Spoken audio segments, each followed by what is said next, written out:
Here's a look earlier on at what happened in our Sendai studio in Miyagi Prefecture. Sanay na tayong makarinig ng balitang lumilindol sa Japan. This time we were talking of a much larger earthquake. Ang kanilang bansa kasi sanay na rin sa ganitong mga pagyanig. Pero tila hindi nila inasahan ang isang 8.9 magnitude na lindol na gumimbal kahapon sa east coast ng Honshu Island. Major earthquake hitting Japan earlier today.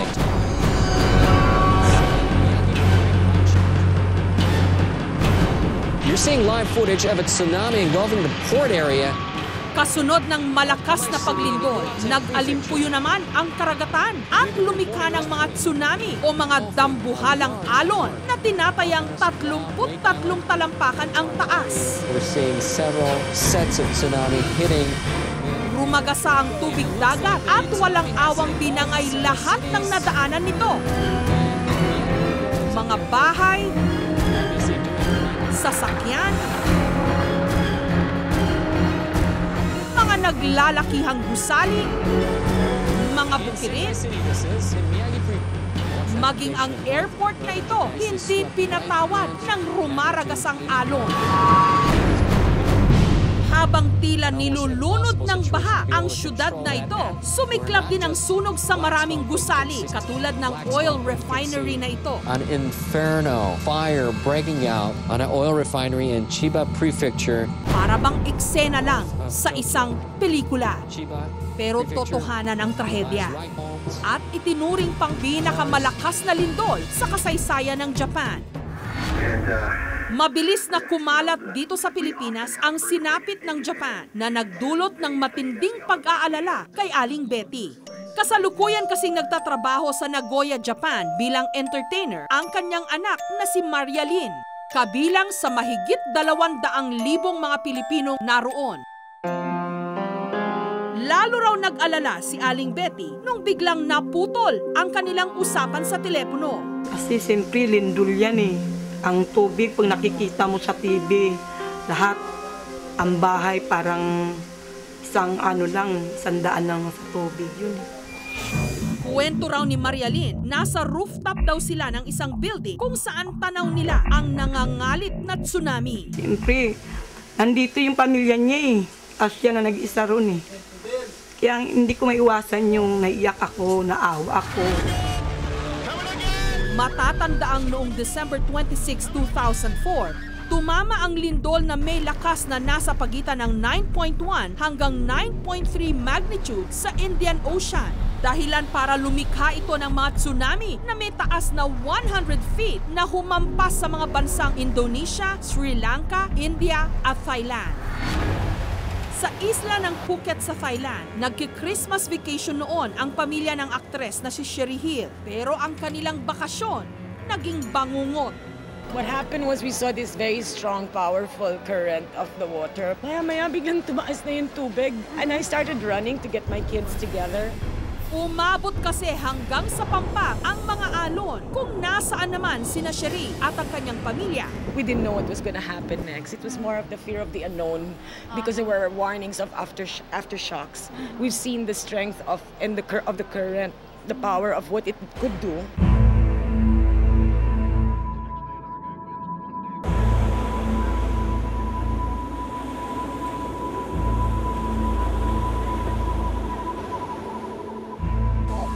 Nung bumisita ako sa Phuket sa Thailand, Agosto nung nakaraang taon, unti-unti nang nakabangon ang isla mula sa bangungot na dala ng 2004 tsunami. Cynthia, nandito ka nung tsunami? Oo, nandito po ako. Kwento mo naman kung ano nangyari. So, nung una pong, bali 2 beses po kasi yun, yung una mababa lang siya. So, nangyari, pagpasok ng tubig, pag-akyat dito, hinakot lang po lahat yung mga parang debris dito. So, tapos dinala sa dagat, yung balik po niya, yung pangalawang impact po, doon po binalik lahat po yung mga hinakot na debris. Yun yung malakas? Yun po yung malakas. Pagbalik ng tubig? Opo. Buti nakaligtas kayo, no? Oo nga po. Salamat po sa Diyos. Takot kayo nun? Opo, kasi first encounter po talaga yun. Para mabigyang babala ang mga tao rito, nagtayo sila ng isang tower na tutunog sakaling may banta ng tsunami. Nagkalat din ang mga karatula kung saan dapat pumunta sakaling muling maging dambuhala ang mga alon. Sa Panga Province naman, kung saan marami ang nasawi dahil sa tsunami, nagtayo sila ng isang memorial wall para alalahanin ang mga naging biktima ng kalamidad.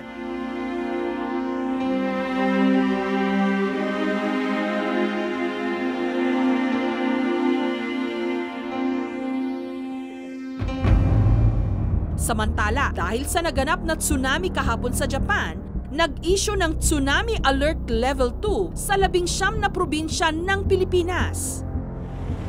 Ayaw na kasing maulit pa ng mga otoridad ang nangyari sa ating bansa August 17, 1976, kung saan isang tsunami na may taas hanggang 15 feet ang humampas sa mga probinsya ng Zamboanga, Lanao, Cotabato, Sulu at Maguindanao. Tinatayang 8,000 tao ang namatay doon. Katulad ng Japan, nasa tinatawag na Pacific Ring of Fire pati ang Pilipinas. Kaya madalas din ang banta ng mga lindol dito sa atin. Pero gaano nga ba tayo kahanda sa ganitong mga kalamidad? Palagay ko hindi pa lahat. Kasi dapat talaga maging seryoso ang ating mga kababayan. Napiliin na yung mga mataas na lugar. Kasi nandyan po yung posibilidad. Salamat tayo sa ating Panginoon. Matagal na po tayong hindi binibisita ng malakas na paglindol at ng malakas na tsunami. Pero hindi po pwedeng sabihin na hindi na yan mangyayari. Kaya dapat, parang sinasabi nga na Boy Scout na laging handa. Here's a look earlier on at what happened in our... Sadyang walang nakatitiyak sa atin kung kailan may tatamang trahedya. You're seeing live footage of a tsunami engulfing the port area. Kaya dapat sa lahat ng oras maging alerto at laging handa. Dahil sa ganitong mga pagkakataon, buhay lagi ang nakataya. Major earthquake hitting Japan.